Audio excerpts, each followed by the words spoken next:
You've got to see the future finished in advance. You've got to put in the long hours and put up with the setbacks and the disappointments. You've got to learn to enjoy the process of disciplines and of putting yourself through the paces of doing the uncomfortable until it becomes comfortable. You've got to be prepared and willing to attack the challenges if you want the success, because challenges are part of success. Now that may sound like a full menu of activities, but let me assure you that the process of going from average to fortune isn't really all that difficult. Thinking about it is the difficult part. Anticipating all the effort and the changes and the disciplines is far worse in the mind than in reality. I can promise you that the challenges you'll meet on the road to success are far less difficult to deal with than the struggles and the disappointments that come from being average. Confronting and overcoming challenges is an exhilarating experience. The key to development is to be all that you can possibly be. I don't know what your talents are. I don't know what your skills are, but here's what I probably am right on, that you're behind on an accelerated effort toward your full development. I would suggest that. Now, for some of you, I know that's probably really not true. But even as I look at my own life, because, I'm tempted to procrastinate just like everybody else. I should have written 30 books by now. I've only written 4 or 5. I should have done a lot of things, but I haven't. I got distracted, and all of us, have these challenges. But what could I become? What could I become? I had one of my dearest friends. I've lost him. He died at age 53. One day, and he drank a little too much. David drank a little too much, but he did all kinds of things. He was a builder, and he was a dreamer, and he did a lot of things. But his drinking sort of kept him in a fog for like years and years. About 6 years ago, he was sitting at the yacht club, and he was in a fog, and suddenly it occurred to him, I wonder what I could have accomplished all these years if I hadn't have been in this sort of foggy state. And he said that did it. And the last 6 years before he died, he was free. And he accomplished some incredible things that last 6 years. Being all that you can be and not let habits drag you down. Not let things, sidetrack you from the full development of what you have the capable of being. What all could your heart encompass if you really had the chance and you really had the disciplines and really got to it? What could you really become? What could you earn? How healthy could you really be? How many books could you write? How many poems could you write? So here's what I would ask of you. If you feel that you're a little bit stalled, wherever you are in your progress, I'm asking you to correct that. I'm asking you to see if you can't possibly be on a more accelerated track toward your possibilities and your full development. Here's what life is all about. To become all that we can possibly be. The full development of all of your potential, that's number one. Number two is the wise use of all of your resources. That's what life is all about. Full development. We're all aware that many people feel that we must be careful of focusing on money or affluence or abundance. That in it, or in the pursuit of it, there is danger. We often hear quoted from the Bible, the love of money is the root of all evil. And I do agree. If you make money your love, and you pursue affluence to the exclusion of, or at the expense of, other values of life, you have lost, not won. However, let us consider this question. If you could do better, should you? That's not a bad question. In the time allotted to labor, in the time given to economics, care for family, success, achievement, productivity, the creation of value, the development of skills and creativity, if you could do better, should you? I think that one of the greatest satisfactions of living life to the fullest is doing the best you can with whatever you have. Doing less than your best has ways of eroding the psyche. We seem to be creatures of enterprise. Surely it is the reason for the seasons. The soil and the sun and the rain and the seed all say, "What can you do with us?" The seasons say, Do you have the genius to make something unique of us? Life says, here's the raw material. What splendid things can you produce from all there is? So, go for high productivity, the full employment of your genius, the full development of your potential in all areas of your life, including earning money. That is the essence of life. Make this note. None of us lack the capacity.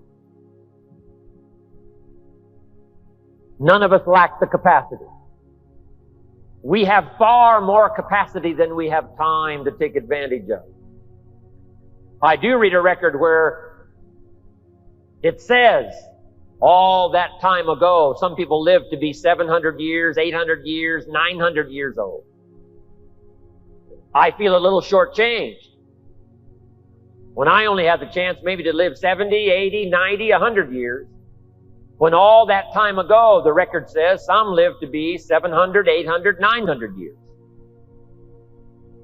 It seems like it would take 7 or 8 or 900 years to tap the full extent of our capacity, let alone 70, 80, 90, 100 years. But here's what I'm asking you to do. Get busy. You've got more brain power than you've used so far. You've got more potential than you've used so far. You've got more strength than you've possibly used so far. No telling how many languages you can learn. No telling how far you can go. No telling how strong you can get until you get busy working on yourself and see if you can't tap all of your full potential. People might have put you down in the past. I'm telling you, those days are over. People that have told you you're too short.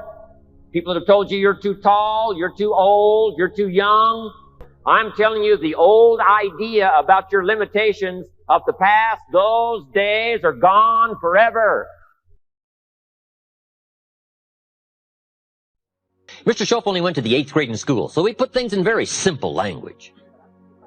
He said, Mr. Rohn, if you're 25 years old and you're an American male and you've been to high school and 1 year of college and you're not at least a third of your way towards your fortune, he said, isn't something wrong? Now, see, I'd never looked at it like that before.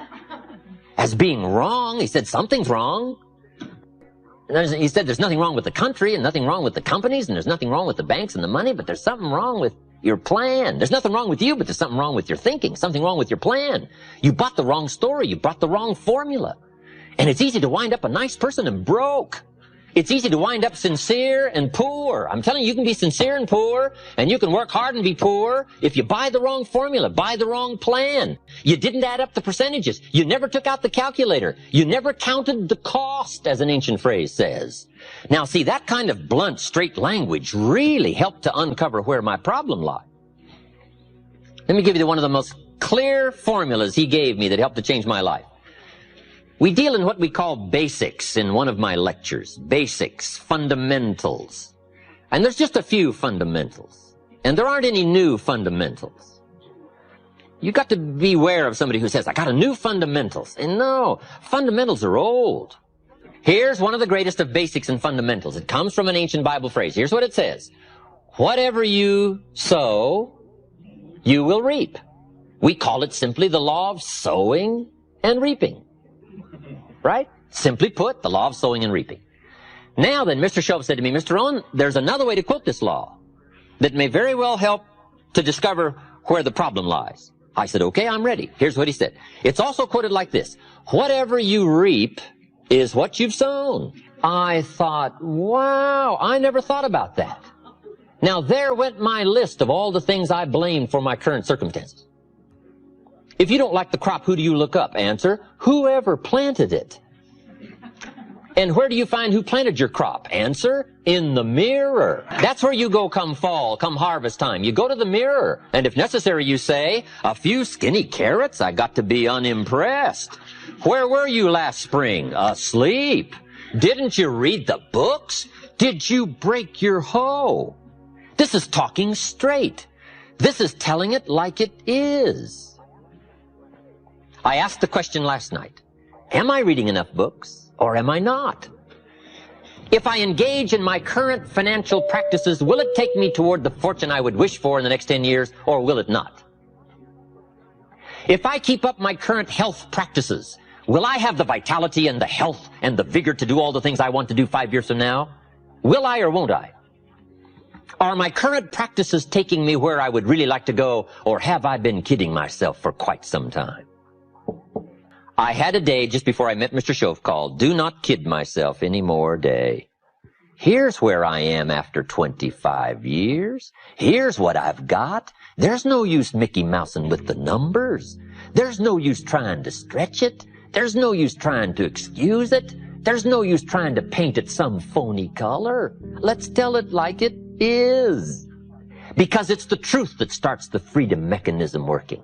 It's the truth that starts to relieve the mind of all the guilt and all the excuses and get right down to where it is. When I finally discovered that the government wasn't my problem and that prices weren't my problem and that it wasn't the company and it wasn't company policy and it wasn't my negative relatives and it wasn't the weather and it wasn't the economy and it wasn't the community, when I finally discovered it was me, we call that trauma. Now, after I had passed through the trauma of discovering that it was me and not all the other things I'd blamed all those years, when I finally went through the trauma, now suddenly it dawned on me, hey, if it's me, I can do something about that right away. And then I started getting excited after my trauma had passed. The only change that is really going to dramatically affect your life is you. Mr. Shoaff said to me, Mr. Rohn, if it isn't going well for you, you don't say, what's wrong out there? You say, what's wrong in here? There's a Black Heritage spiritual that says, it's not my mother nor my father. It's not my brother nor my sister. It's me. What a revelation. But once you find out it's you, that's something you can go to work on this very day. You can start to make a new stretch today. You can start reading some new books today. You can sign up for some new classes today. You can start engaging in constructive thinking today. You can make some life-changing decisions today. See, you don't ever have to be the same again after this evening, only by choice. Now, this is called dealing in straight talk.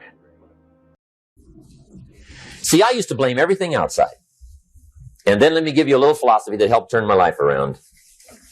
For your notes, here it is. It's not what happens that determines the quality or the quantity of your life. It's not what happens. And the reason is because what happens to about everybody. No different. The sun went down on all of us last night. A common event, a happening. And I found out that the same things can happen to two different people. One gets rich and one stays poor. Why is that? It's because it's not what happens, but rather it's what you do that changes everything. So that's a key phrase. It's not what happens, it's what you do. What happens is about the same. You might put that in parentheses here. Same. What people do, that's what's different. Somebody says, yeah, but you don't understand the disappointments I've had. Come on. Everybody's had their share. Disappointments are not special gifts reserved for the poor. Everybody has them. The difference is what you do about it. So here's one of the key questions of the evening. Starting tomorrow, what are you going to do that'll make a change in your life's direction?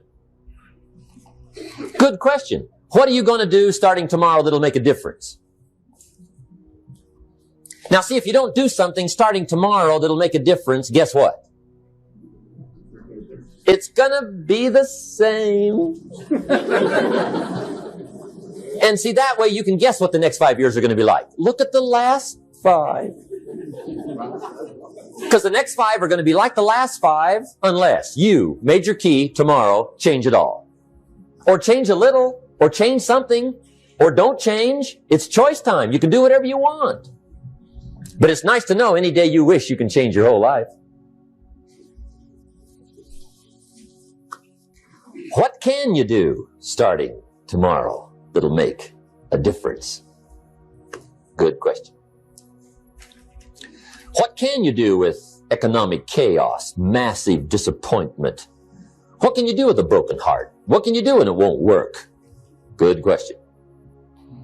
So if I had a word with you tonight, one-on-one, just you and me, I think my personal advice to you would be, this year, 1981, reach down inside of you and come up with some more of those remarkable human gifts.